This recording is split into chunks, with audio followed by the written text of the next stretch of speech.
1943-2017, 74 ans d'une vie tempétueuse, à fond de train, accidentée, bref, rock'n'roll, celle d'une légende du rock aux amours elles aussi légendaires que la France découvrait le 18 avril 1960 et qui depuis faisait partie de son quotidien. C'est d'un Johnny plus intime dont nous allons peut-être parler à présent, celui qui disait ceci en 2014 à Télérama: être Johnny Hallyday, c'est un métier, mais quand je ne travaille pas, je suis Jean-Philippe Smet. Cela a pris du temps à dissocier les deux. Alors, Amélie Carouer, vous êtes encore à Marne-la-Coquette ce soir. Est-ce que c'est aussi à Jean-Philippe Smet que les fans sont venus rendre hommage ?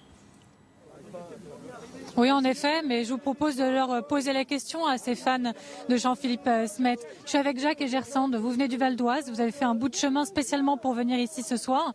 Est-ce que, au-delà du chanteur Johnny Hallyday, vous pensez aussi à l'homme qu'il était ce soir ? Surtout à l'homme en fait, parce que bon, j'ai connu moi Johnny Hallyday par ses chansons assez tardivement en été. Il m'a attrapé, je dois dire, dans le tard en fait. Parce qu'au début, j'étais pas vraiment très Johnny Hallyday, c'était pas ma culture. Même chez moi, on n'écoutait pas forcément Johnny Hallyday. Par contre, sur les dernières années, je dirais dans les 10 dernières années, effectivement, ce chanteur m'a intéressé, mais c'est aussi surtout son vécu qui m'a intéressé, son histoire avant tout. Et je me suis intéressé à sa vie et j'ai lu des bouquins, en l'occurrence un très beau livre qui a été écrit par une romancière qui est dans tes yeux, enfin le titre du bouquin. Et vraiment, c'était vraiment, voilà, c'est le personnage avant tout qui m'a interpellé. Et après, j'ai connu ses musiques. Et je trouve que voilà, dans ses musiques, on s'y retrouve toujours tous, un jour ou l'autre. Je pense que chaque Français, tout le monde se retrouve plus ou moins dans ses musiques. Je vais venir vers vous, Gersande, mais juste une petite question encore. Avant l'interview, vous me disiez, je suis tellement émue que je ne suis pas sûre de pouvoir exprimer ce que je ressens. Mais quand même, je vais oser la question. Qu'est-ce que vous ressentez ce soir ? C'est une grosse perte. J'ai l'impression que ça paraît peut-être un peu bizarre de dire ça, mais j'ai la sensation qu'on perd un ami, un pote et peut-être un père aussi. Je suis en âge d'être son fils et voilà, je crois on a traversé les années ensemble, finalement, sans le connaître. Mais ces messages et cette tendresse qu'il avait aussi fait que, oui, on a aussi l'impression peut-être de perdre un père. Et pour vous, Gersande, c'est le même sentiment ? Oui, c'est ça. Et puis ces chansons nous ont tellement accompagnés tout au long de notre vie à des moments très différents. Et c'est ce que disait Jacques, dans ces chansons, on se retrouve toujours un moment ou à un autre. Et moi, j'ai grandi avec des parents qui étaient fans de Johnny. Ça fait 45 ans que j'entends Johnny à la maison et ça va manquer, vraiment. Il va nous manquer. Il y a un morceau, parce que vous êtes là depuis quelques temps maintenant, il y a des morceaux, des souvenirs dont vous êtes remémorés là, ces dernières heures. Les concerts. Moi, j'ai encore l'image du concert. Alors, ça faisait quelques années, mais c'était une présence incroyable sur scène. C'était vraiment très, très fort et c'est des moments qu'on n'oublie pas. Et pareil pour vous, Jacques, quel souvenir ? Eh bien, moi, dernièrement, j'ai assisté à son dernier concert qui était à Bercy. Et je savais qu'il avait projeté éventuellement de refaire des scènes, mais je ne serais pas allé. Clairement, j'y serais pas allé parce que je voulais garder ces souvenirs de cet homme tel qu'il était là à ce concert qui était en 2015 à Bercy. Et voilà, c'était un souvenir incroyable. Alors vous l'entendez derrière nous, certains commencent à improviser à nouveau des chansons, leurs morceaux préférés de Johnny Hallyday. Mais encore une petite question, Jacques et Gersande, quel hommage selon vous la France et les Français doivent rendre à Johnny Hallyday ? Quel hommage il doit rendre ? Je pense que j'ai entendu parler d'une parution en fait sur les Champs-Élysées. C'est peut-être beaucoup, c'est vrai, c'est énorme, mais je pense que c'est quelqu'un qui le mérite, car dans la mesure où il a une carrière assez incroyable, une carrière que je crois personne ne pourra égaler. Donc je pense que oui, je pense que le minimum ce serait pourquoi pas qu'il traverse les Champs-Élysées et qu'on puisse tous lui rendre un dernier hommage, ce serait pas mal. Je vous remercie tous les deux et je vais finir en montrant cette image dont je vous parlais de ces personnes qui se retrouvent, quelques dizaines, il fait froid ici ce soir, pour continuer à partager des souvenirs. Beaucoup ne se connaissent pas, mais ils prennent le temps de se retrouver ici pour chanter et pour évoquer ce que représentait Johnny Hallyday pour eux. Ils ne peuvent toujours pas déposer leurs fleurs eux-mêmes. jusque devant les grilles, mais la police continue de se saisir de ces bouquets pour les déposer devant la résidence La Savannah à Marne-la-Coquette.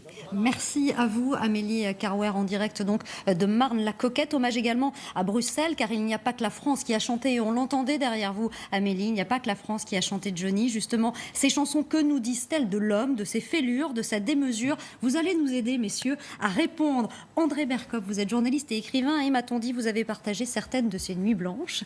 Oui. Et vous nous raconterez. En face de vous, Fabrice Argelas, vous êtes rédacteur en chef adjoint du magazine Voici, et avec Jérémy Mani, nous évoquerons également la façon dont Johnny gérait cette image et travaillait avec vous, Presse People, et utilisait aujourd'hui les réseaux sociaux. Julien Arnaud, à mes côtés également, vous nous donnerez un certain nombre de chiffres et d'éclairages. Julien, on va d'abord écouter Jean-Claude Camus, qui était il y a quelques jours encore aux côtés de Johnny Hallyday. J'étais chez lui et j'ai eu cette chance grâce à Laetitia. Et on a blagué avec Johnny. On a blagué, on ne s'est pas dit au revoir. Hein. On a blagué et voilà. Et puis cette nuit, la nouvelle est arrivée, quoi. J'ai eu la chance de rester avec lui une bonne partie de l'après-midi. Il y avait Patrick Bruel qui était là aussi, d'ailleurs. Et après le déjeuner, en effet, il m'a fait écouter 7 ou 8 chansons. Je prends une expression en ce moment, c'est Château Pétrus, plus ça vieillit, plus c'est bon. Une voix. Ouais. Il a enregistré ça en septembre, hein. Mais une voix extraordinaire, des chansons. Mais vous verrez, l'album n'est pas fini, je pense. Je ne sais pas comment il sortira. Parce que dans quelques semaines, sans doute, oui. Mais bon, si avec moi, je ne mettrai rien d'autre. Je garderai ça, parce que ça, c'est un document. Mais on a passé une bonne après-midi, oui. Jean-Claude Camus, ami qui fut longtemps producteur de Johnny, notamment de super productions sur scène. Johnny, homme public, mais aussi homme pudique, et d'abord et avant tout hanté par l'absence d'un père. J'ai des souvenirs douloureux de mon enfance par rapport à mon père qui a abandonné ma mère quand j'étais à peine né. Ma mère qui ne pouvait pas s'occuper de moi parce qu'elle n'avait pas le temps et qu'elle avait, elle avait son rôle de mannequin, son métier de mannequin qui lui prenait beaucoup de temps. Donc j'ai été élevé par la sœur de mon père.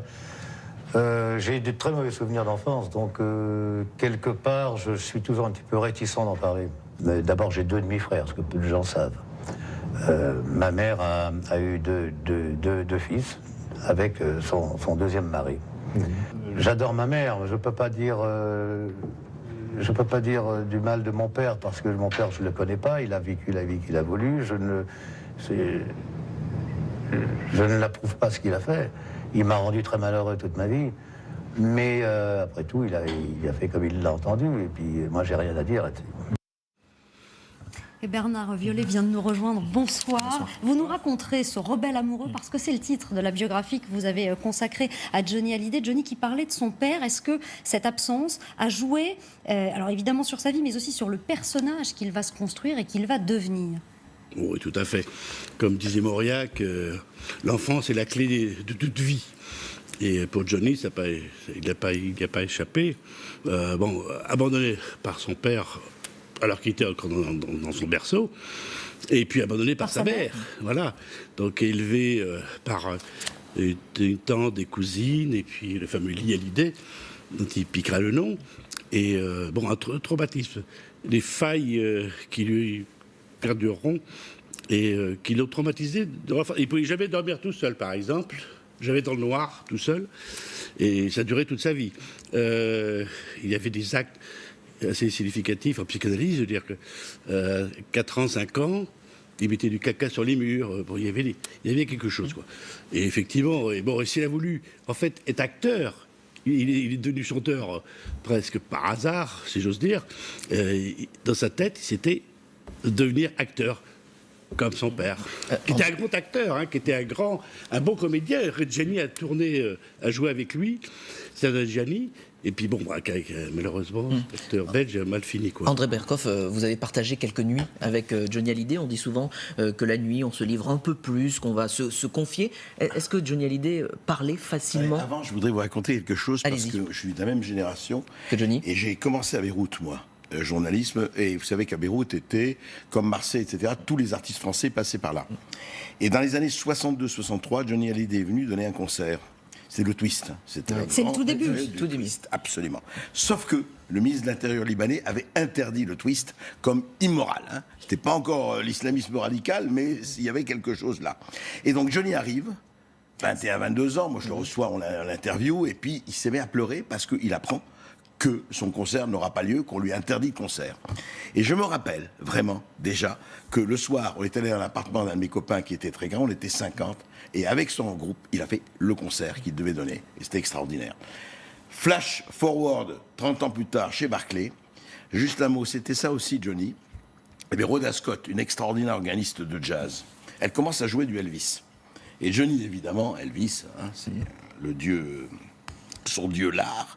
Et il commence donc à chanter Blue Suede Shoes, et arrive Vanessa Paradis, et pendant 1h15, 1h30, vous avez Vanessa Paradis, Johnny Hallyday, chantant le répertoire d'Elvis sur Rhoda Scott. C'était ça aussi, Johnny, ça, c'était un type totalement, je veux dire, d'abord fidèle à l'amitié, brut de décoffrage, et surtout extrêmement modeste et presque effacé. Ça a l'air bizarre par rapport à la scène. Une humilité incroyable. Une humilité incroyable. Dans la vie. Pas du tout, c'est moi que je suis Johnny, quoi. Non, du tout. Et justement, pour accrocher à l'extrait qu'on a diffusé, est-ce que ce côté effacé, il l'avait aussi avec vous, dans l'intimité, notamment sur son père, sur ses parents ? On n'a jamais parlé de ça. Attends, je ne suis pas un intime de Johnny, je l'ai vu assez souvent, comme ça, dans les soirées, mais c'était quelqu'un qui était extrêmement, comment je dirais, brut de décoffrage. Alors, il avait ses excès, ses démesures, comme tout le monde, mais je n'ai pas parlé de son enfance, etc. Moi, ce que je trouvais formidable chez ce type, c'était la capacité qu'il avait à donner à tout le monde. Certains donnent des suppositoires de moraline, lui, il donnait du bonheur. Et c'est déjà pas mal. J'ai lu, peut-être que vous allez me le confirmer, qu'il a trouvé effectivement un père de substitution. Ça se passe à Londres, et c'est un homme, un danseur, qui porte un chapeau et des bottes de cow-boy. Ça raconte aussi ce personnage qu'il va devenir, lui qui portait aussi des vestes à francs. Pas mal de pères de substitution. Hein. Mais, il y a déjà, oui, mais là, il est tout petit, il a 4 ans et quelques. Oui. Bon, la figure du paternel, mais bon, il y a eu quand même Lee Hallyday, quand même, qu'il a formé, bon.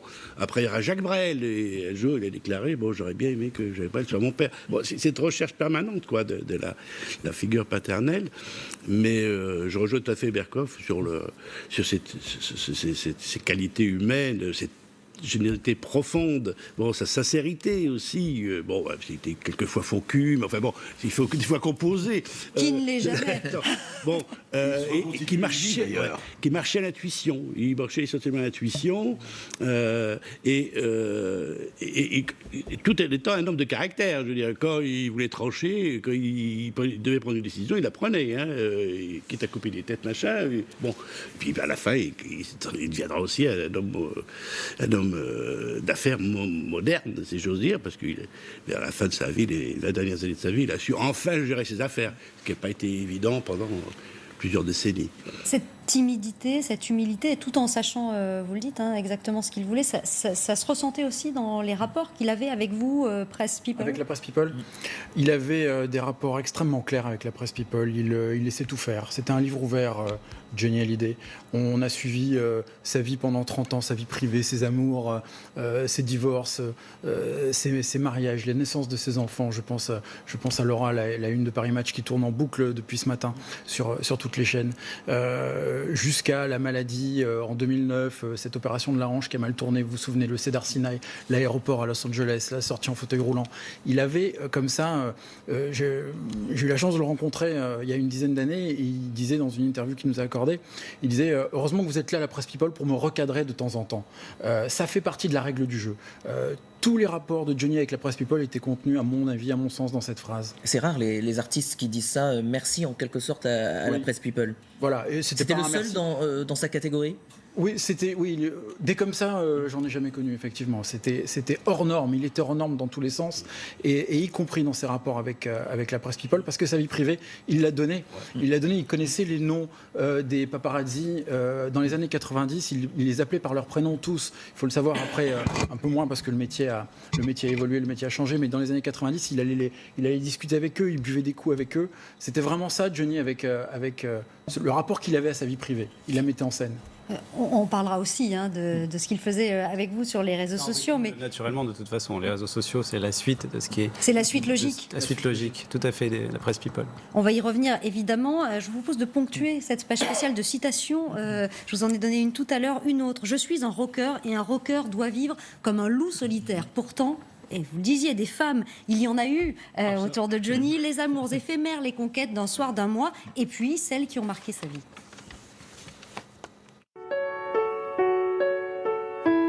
C'est ici que je travaille, c'est ici que je compose. Et là, j'ai mis toutes les photos de mes enfants, de David quand il était petit, moi avec Clint Eastwood, avec Jean Reno, David et Laura quand Laura était toute petite. Jade, Joy, Laetitia et moi.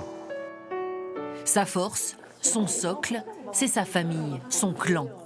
Aux côtés de sa femme Laetitia, la métamorphose a opéré. Le plus incroyable des rockers français est devenu le plus présent des chefs de famille. Un papa attentif qui n'a pour ambition que de voir grandir ses filles. Quand nous avons accueilli Jade, Jade avait 3 mois. Et je cherchais dans ma tête des berceuses pour chanter à Jade. Et je n'en connais pas de berceuse, parce que moi, on m'en a jamais chanté quand j'étais petit.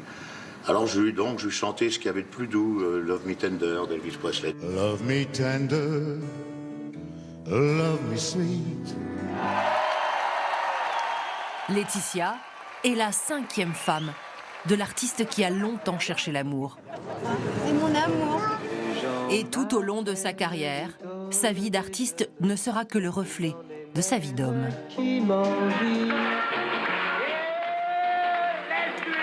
À l'époque de Salut les copains, il épouse la jeune vedette Sylvie Vartan. Nous sommes en 1965. Et il n'a que 22 ans quand son fils David, né, se perd sur un rythme endiablé.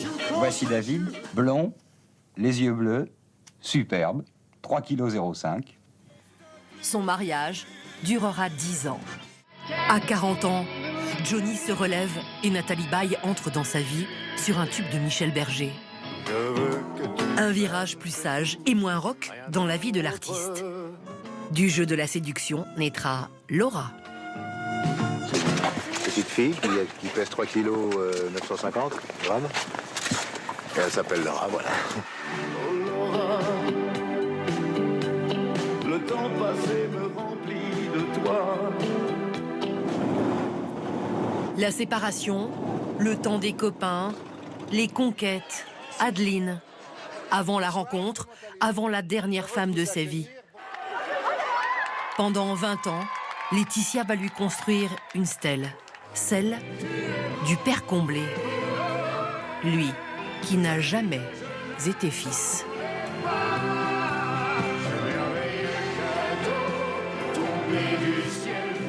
Je suis le plus heureux, tu vois.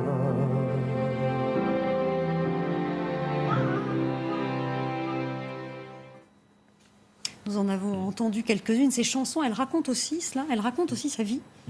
Elle raconte aussi quelqu'un qui a effectivement, Bernard Blier en parlait, nous le montre, qui n'a pas connu son père, qui ne l'a connu d'ailleurs qu'à la fin, presque au moment de l'enterrement, quoi. C'est à ce moment-là qu'il l'a vu, enfin, si on peut dire. Mais c'est quelqu'un, moi, ce qui est absolument fascinant, c'est cette espèce de non-césure entre sa vie privée et sa vie publique. C'est-à-dire qu'on a l'impression, en fait, que, justement, et vous en parliez, Fabrice Argelas, c'est-à-dire qu'on a l'impression que sa vie, c'est pas qu'il l'étalait, mais il l'a laissé faire. Il n'y avait pas de problème. Il n'y avait pas de dire, attendez, je vais protéger ma vie privée.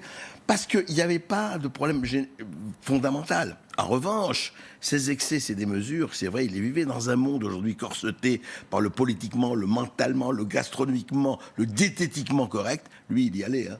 Il se refusait absolument rien, mais on acceptait parce que c'était Johnny. C'était ça, son côté. Sa mesure, c'était une démesure.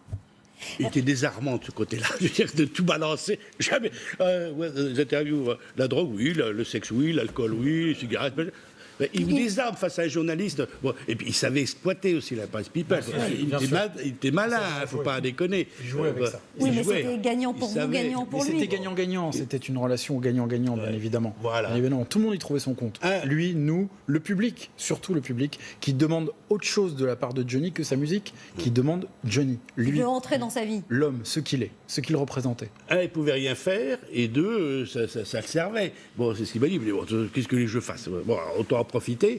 Et puis, parce qu'il y a toute une période, par exemple, entre deux mariages, où ça y allait.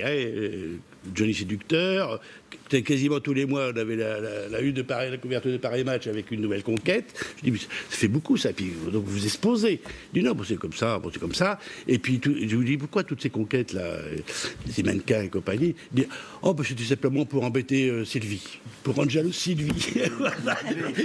Juste un mot, quand même, ce qu'il faut dire par rapport à tout ce qu'on dit là, c'est qu'il a eu quelque chose d'extraordinaire chez Johnny. Il a duré. Combien de gens peuvent dire qu'il a duré comme il a duré? Plus de 55 ans, près de 60 ans. C'est ça le truc quand il disait, à un moment donné, je ne sais pas qui il a dit, on dit toujours le nouveau Johnny Hallyday. Vous vous rappelez? Tous les 2 ans, 3 ans, voilà le nouveau Johnny Hallyday. Oui, mais le nouveau Johnny Hallyday, mais il l'ancien, reste combien de temps? le vrai était toujours là.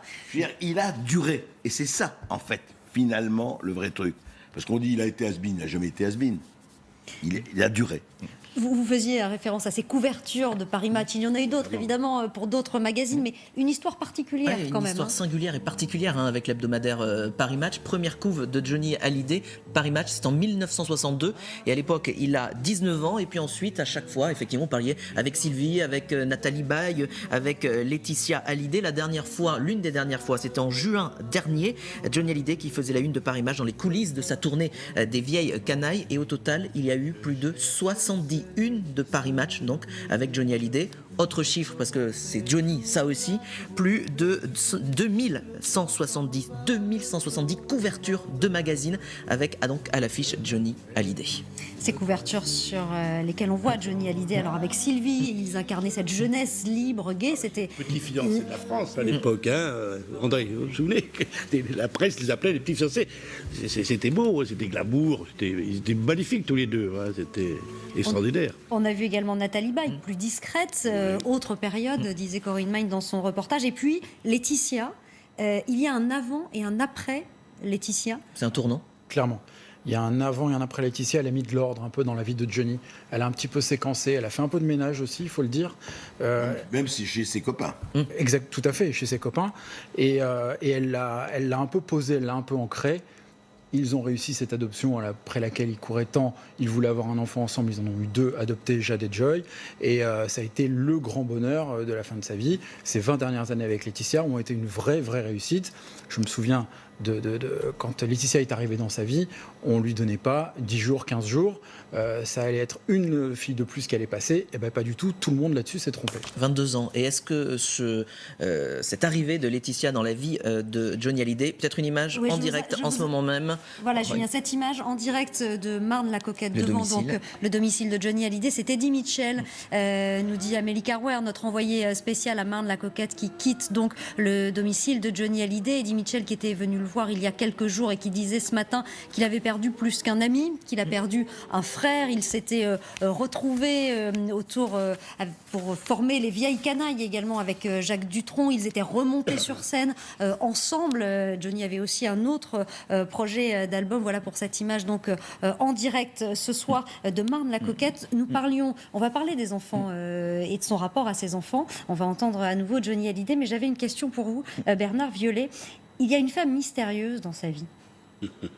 Lady Lucille, c'est son pseudo. Ah, c'est lui qui en a parlé. Hein. Moi, il en a parlé dans... Mais il n'a pas donné son nom. 3. Non, et pour cause. 3 par discrétion. Parce que vous le et connaissez. puis moi, j'étais bon pour un procès. Donc, bon, mais c'est lui qui a amorcé la pompe, si j'ose dire, à savoir que dans 3 de ses bouquins, Destroy, il consacre des pages et des pages. Il dit Lucie, mystérieuse, voilà, c'est la passion de ma vie, etc. Je l'ai cachée dans un coffre de voiture pour qu'elle me rejoigne. Elle est venue me joindre un jour à Tokyo. Bon, et après, j'ai dit, bah, c'est madame...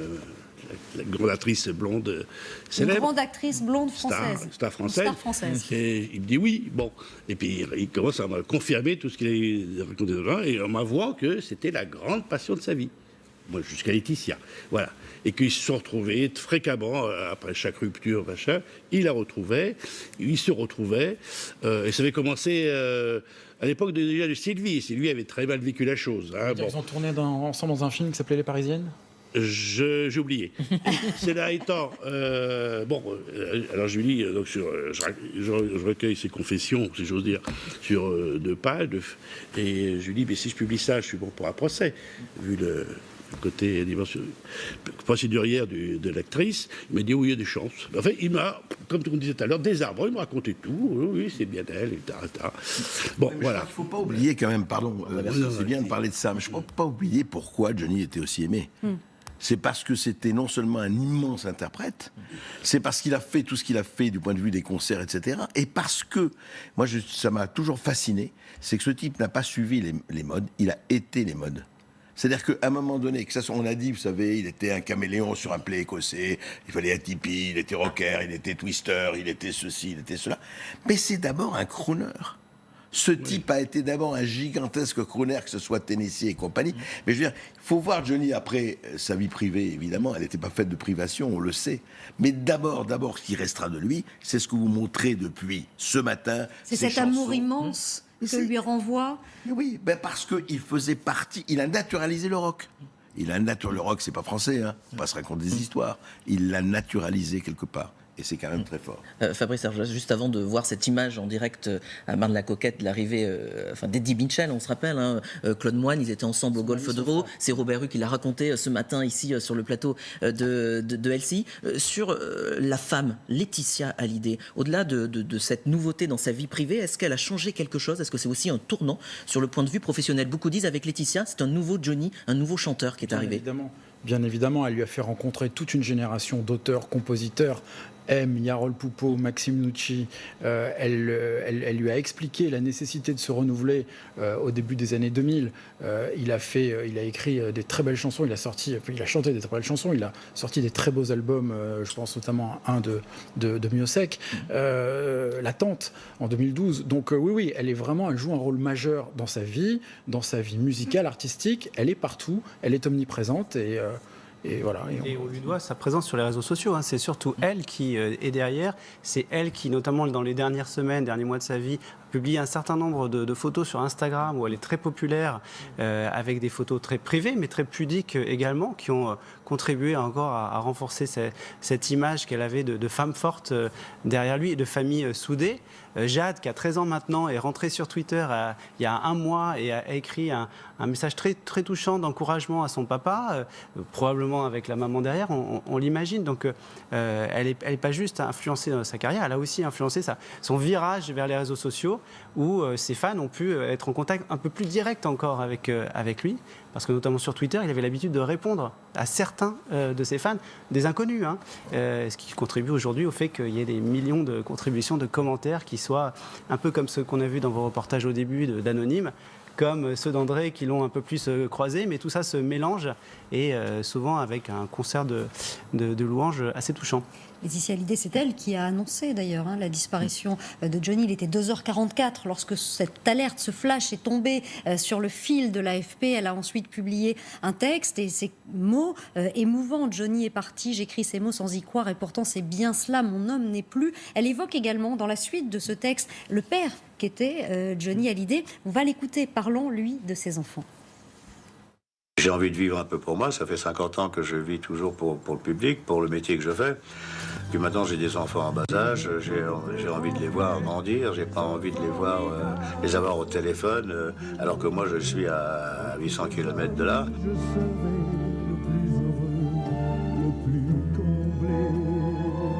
J'ai pas vraiment vu David, mon fils, grandir. D'abord parce que lui vivait aux États-Unis à cette époque-là et moi je vivais en France. Pas toujours trouvé les mots pour bercer tes rêves d'enfant. Ensemble on est devenus grands. Donc je le voyais en général aux fêtes de Noël, aux fêtes comme ça. Mais j'ai pas vu grandir, ce que j'ai toujours regretté. Laura, il y a tant d'hommes, je ne suis pas. Pareil pour ma fille Laura. J'étais tout le temps en tournée et c'est vrai que ça m'a manqué de ne pas voir mes enfants grandir chez moi. Je n'ai jamais pleuré avait commencé, j'aurais pas pu m'arrêter. Maintenant, j'ai eu cette chance-là avec Laetitia, ma femme, et avec mes deux petites que nous avons adoptées au Vietnam, de pouvoir le faire, justement. Et puis elle assure, c'est le sentiment qui est donné aussi par Laetitia, c'est l'image même de la famille recomposée qui fonctionne, en accueillant Laura, David Hallyday, mais aussi parce qu'elles ont gardé des contacts avec lui, Sylvie Vartan, Nathalie Baye, qui est allée le voir. Donc c'est aussi, évidemment, c'est pas la famille de tout un chacun, mais c'est une vie de famille aussi, comme on peut en connaître.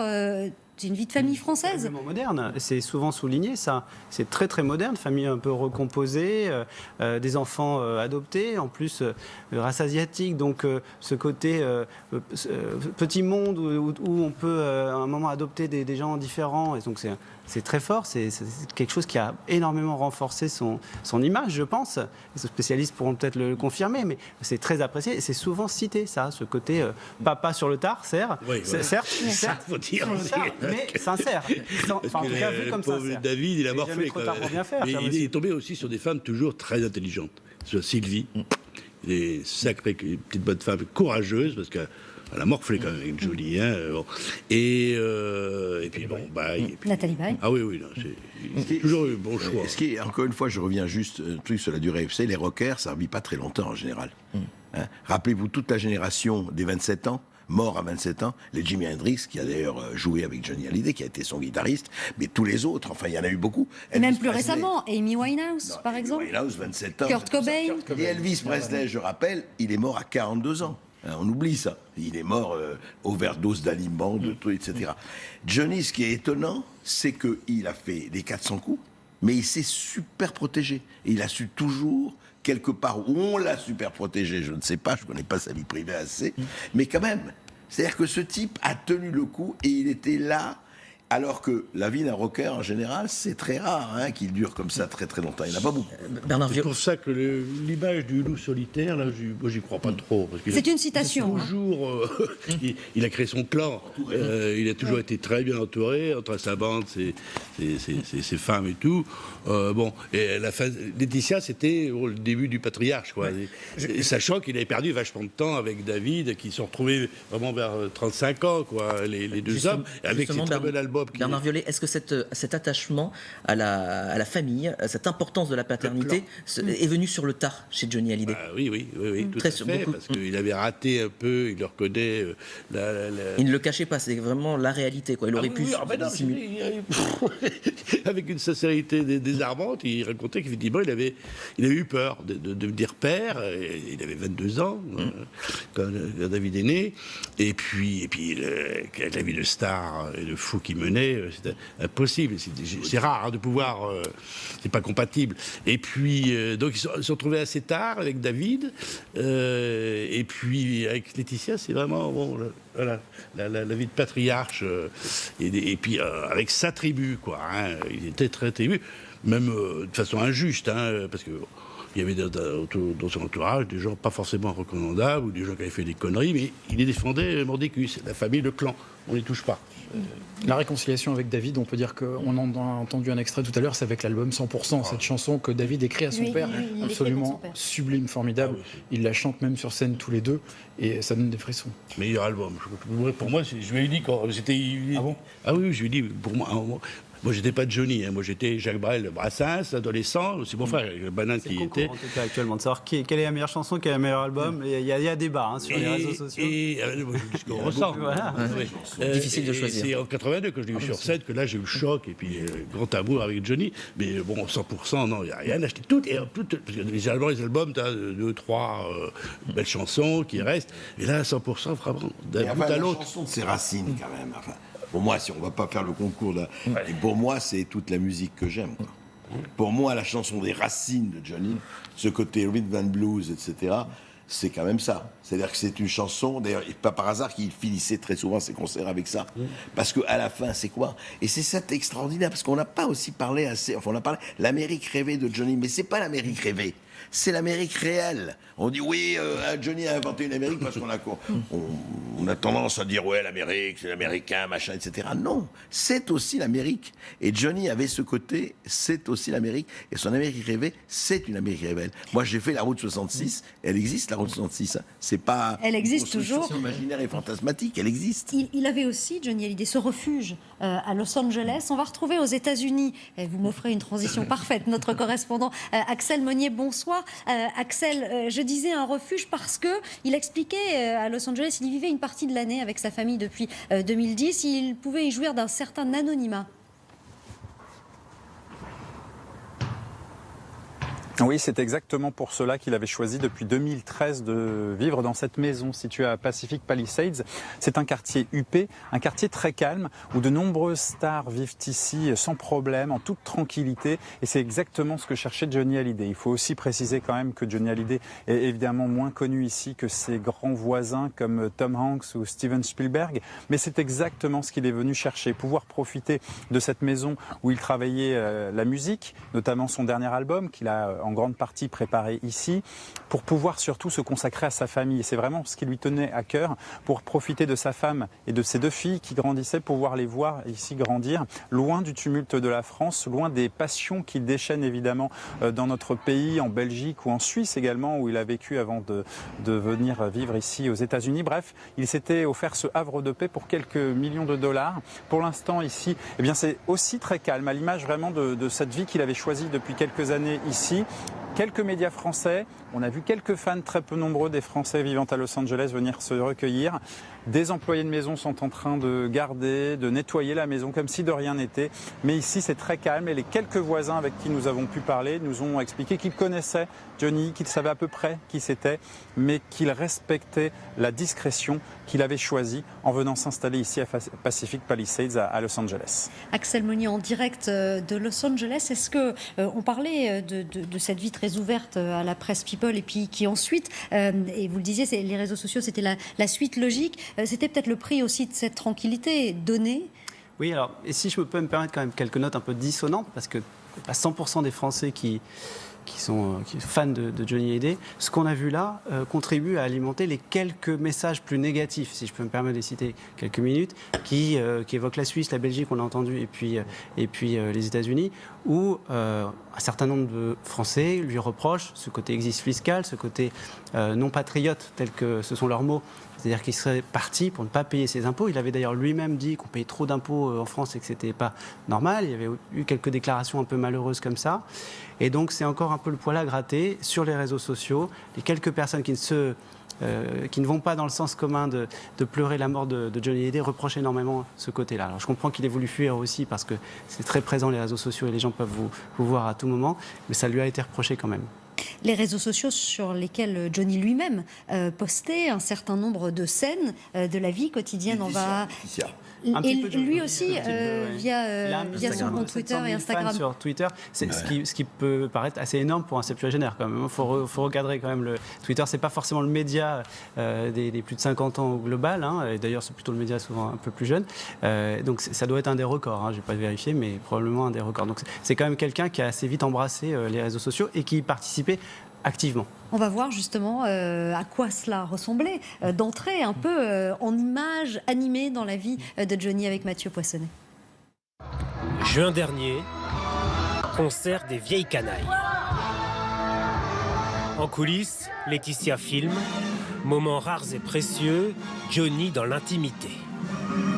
Ça remue dans tout mon corps, j'ai le cœur qui bat à t'envoyer le rêve. Je suis un type foutu.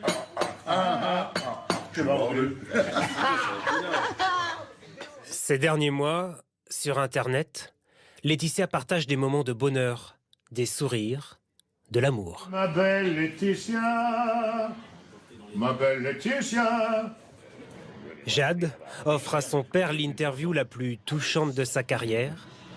Quel pays te fascine le plus? Le Vietnam.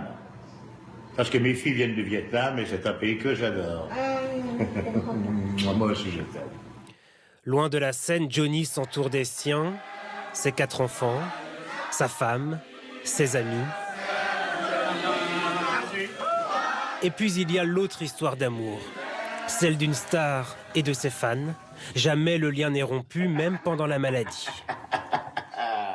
Merci du fond du cœur pour tous ces messages de soutien que vous m'avez donnés. 60 ans que Johnny Hallyday partageait sa vie avec les Français, toujours avec des mots simples et une très grande générosité.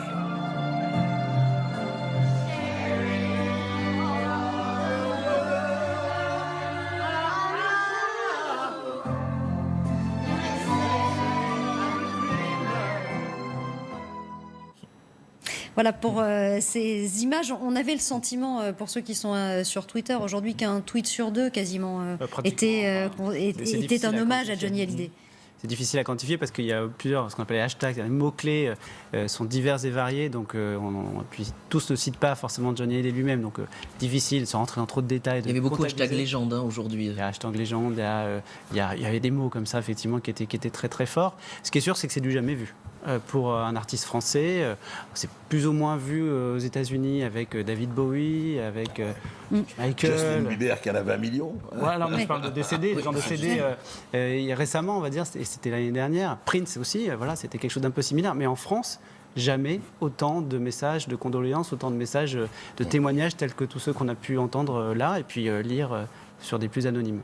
Témoignages anonymes, il y en a eu beaucoup aussi de personnalités politiques et puis de personnalités du monde du spectacle. Je vous propose d'écouter Sheila.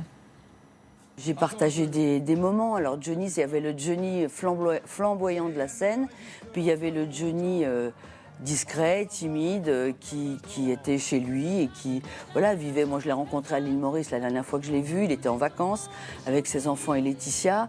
Et il était quelqu'un de complètement différent. Johnny, c'est la simplicité à l'état pur. D'ailleurs, je pense même qu'il ne s'est jamais vraiment rendu compte, enfin je pense qu'il le voit d'en haut maintenant, mais de ce qu'il représentait dans ce pays, en tant que chanteur, en tant que... Voilà, c'est quelqu'un qui a marqué la chanson, qui a été à la base de la création de l'histoire des années 60, et c'est ce qui fera qu'il restera éternellement, Johnny. Elle résume assez parfaitement, Sheila, ce que nous disions sur ce plateau. Simplicité, timidité, cette forme de don de ce qui se passe dans sa vie. Générosité. Quand il y aura les prochaines journées du patrimoine, on ira tous à Marne-la-Coquette. Alors, résidence qui n'est pas accessible, on l'a vu évidemment ces dernières heures. Sheila, qui fait partie des intimes de Johnny, de ses amis. Fabrice Lucchini lui rendait également hommage tout à l'heure.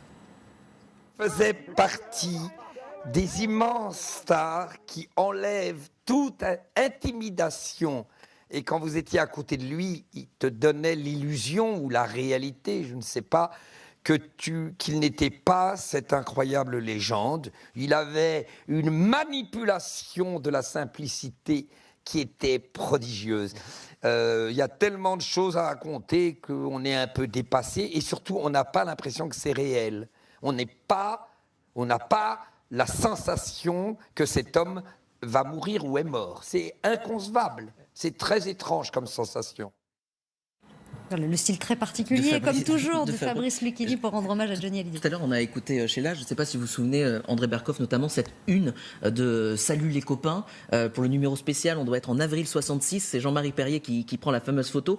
Et beaucoup racontent, à l'époque, ils sont tous là, les idoles, Sylvie Vartan, Sheila, Adamo, etc. Et il y en a un qui domine les autres, qui est un peu plus en hauteur, et bien c'est Johnny Hallyday. Et beaucoup disent, bien Jean-Marie Perrier avait su bien voir. Écoutez, ceux qui se disent, moi je n'étais évidemment pas là, ceux qui se disent qu'il arrivé un quart d'heure en retard. Ah, voilà la vraie explication. C'est une coïncidence.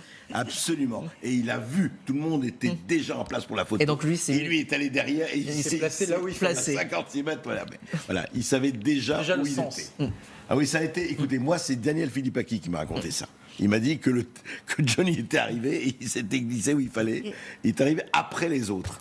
Il ne faut pas oublier le rôle qu'a joué Daniel Philippaki, d'ailleurs. Et il ne faut pas oublier juste une chose extraordinaire, Lucien Maurice, qui était le grand patron d'Europe 1. Vous savez qu'il avait cassé le disque quand il avait écouté Johnny. Il dit, moi vivant, jamais Johnny Hallyday va chanter Europe 1. Lucien Maurice, qui a été marié avec Dalida, ils ont chanté, ils ont été en concurrence sur certaines chansons, en plus, tous les deux. Philippaki, dont les deux protégés étaient Johnny et Sylvie. Sylvie qui a été sa compagne à Philippe Aki pendant un certain nombre d'années, donc quelques mois. Enfin, en tout cas, ça avait été une liaison sérieuse avec Philippe Aki. Donc je pense que Philippe Aki a dû l'aider aussi à se mettre bien sur la photo. À monter sur la photo. Oui. Et évidemment, toutes les unes, on verra celle de Libération tout à l'heure, mais pour vous, Presse People, les unes cette semaine, la semaine prochaine, les semaines suivantes, ce sera Johnny demain matin. Dès demain matin. Et le Dès titre demain matin pour que vous mettrez en une pour Johnny? Le rock est mort avec un K. Le rock est mort avec un K. Combien de une pour Voici avec Johnny? Écoutez, j'ai reçu un texto de mes collaborateurs juste avant de venir, et ils sont sympas, ils sont super sympas avec moi. Une soixantaine, ils ont compté. Une soixantaine de une en 30 ans. Jamais il n'a attaqué? Il l'a rarement attaqué. Dans mes souvenirs, il a dû attaquer en 2009 pour l'opération de la hanche. C'est Paparazzi où il était en fauteuil roulant. Dans un moment particulier. Voilà, exactement. Sinon, jamais aucun procès de Johnny. Il était d'ailleurs aux États-Unis. On peut peut-être écouter d'ailleurs sur cette relation, puisqu'on l'a évoqué avec la Presse People, mais aussi avec cette façon de transmettre des choses sur les réseaux sociaux. On l'écoutera peut-être tout à l'heure, Fabien Lecoeuvre, qui était sur notre plateau un peu plus tôt. Revenons, on vous retrouve Amélie Carouer à Marne-la-Coquette. Le froid, nous disiez-vous, a dissuadé peut-être ou fait que certains venus nombreux aujourd'hui sont rentrés chez eux, mais on voit qu'il y a encore du monde derrière vous et on entendait encore tout à l'heure des chansons. Alors il reste ici quelques dizaines de personnes. Le froid a certainement eu raison de la mobilisation de beaucoup, mais surtout ce qu'on retient de ces dernières minutes, c'est Eddie Mitchell qui un petit peu avant 21h30 a quitté la résidence La Savannah de Johnny Hallyday ici à Marne-la-Coquette, lui qui a dit aujourd'hui qu'il avait perdu plus qu'un ami, un frère, et il y a ainsi de nombreuses personnalités qui se sont succédées toute la journée. Encore une fois, vers 17h15, c'est la première dame Brigitte Macron qui s'est présentée ici, merci beaucoup, qui s'est présentée ici. Elle est restée 1h15 au chevet de la famille du chanteur, mais on a vu aussi avant même le lever du soleil l'homme d'affaires Jean-Claude Darmon, le réalisateur Claude Lelouch, très affecté visiblement, Line Renaud ou encore Muriel Robin, et il y a eu tout au long de la journée, des centaines de personnes qui ont afflué ici, souvent avec un bouquet de fleurs que les policiers ont disposé devant les grilles puisqu'il y a des barrières de sécurité, quelques bougies aussi. Et puis souvent, ces personnes se sont attardées pour, même sans se connaître, échanger des souvenirs, entonner quelques morceaux de Johnny Hallyday. Et surtout, beaucoup affirment ici aujourd'hui qu'ils ont perdu plus qu'une idole. Ils ont le sentiment d'avoir perdu un proche. Merci beaucoup Amélie Carouer en direct de Marne-la-Coquette. Idole, il l'était, idole des jeunes, des moins jeunes, des plus jeunes, de plusieurs générations. Et lui, quelles étaient ses idoles? On a évoqué Elvis Presley, mais il n'y a pas que lui dans son panthéon personnel. Je suis essentiellement des chanteurs américains. Chuck Berry. Chuck Berry, il était un grand fan de Chuck Berry. Et le cinéma, Elia Kazan, Marlon Brando, James Dean. James Dean, très très très important. Il ne faut pas oublier que, pour les gens qui avaient 15 à 20 ans dans les années 55 et 60, James Dean, qui est mort lui aussi, très très très très jeune, qui a tourné 3 films et qui est mort dans un accident de voiture, c'est-à-dire que c'était les idoles fracassées, mais James Dean, évidemment Marlon Brando, mais James Dean, ça a été extrêmement important. Elvis Presley et James Dean, ça a été pour lui... Alors après, Chuck Berry, comme vous disiez, et puis tout là, Buddy Holly, tous les autres, quoi. Parce qu'il ne faut pas oublier, il n'y a pas seulement Johnny Hallyday le chanteur, il y a Johnny Hallyday le comédien, l'acteur. Oui, tout à fait. D'un mot, Jérémy Magny, avant que l'on se quitte. Moi, je ne peux pas témoigner sur quelles étaient ses idoles, mais je peux donner une anecdote personnelle. Mon fils de 12 ans, ma fille de 10 ans m'ont montré les Snapchat qui parlaient de Johnny Hallyday dans les cours d'école et sur les réseaux sociaux. Aujourd'hui, ce qui est quand même fabuleux à cet âge-là. Donc on voit qu'il a touché des générations, même les encore plus jeunes qu'on pourrait imaginer. Jérémy Magny, André Berkoff, Fabrice Argelas et Bernard Violet, merci beaucoup à tous les 4 de nous avoir accompagnés jusque tard dans cette soirée. Vous restez avec nous, on va se retrouver dans un instant pour le journal sur LCI. Quittons-nous sur ces témoignages, encore des hommages pour Johnny Hallyday, disparu aujourd'hui à l'âge de 74 ans.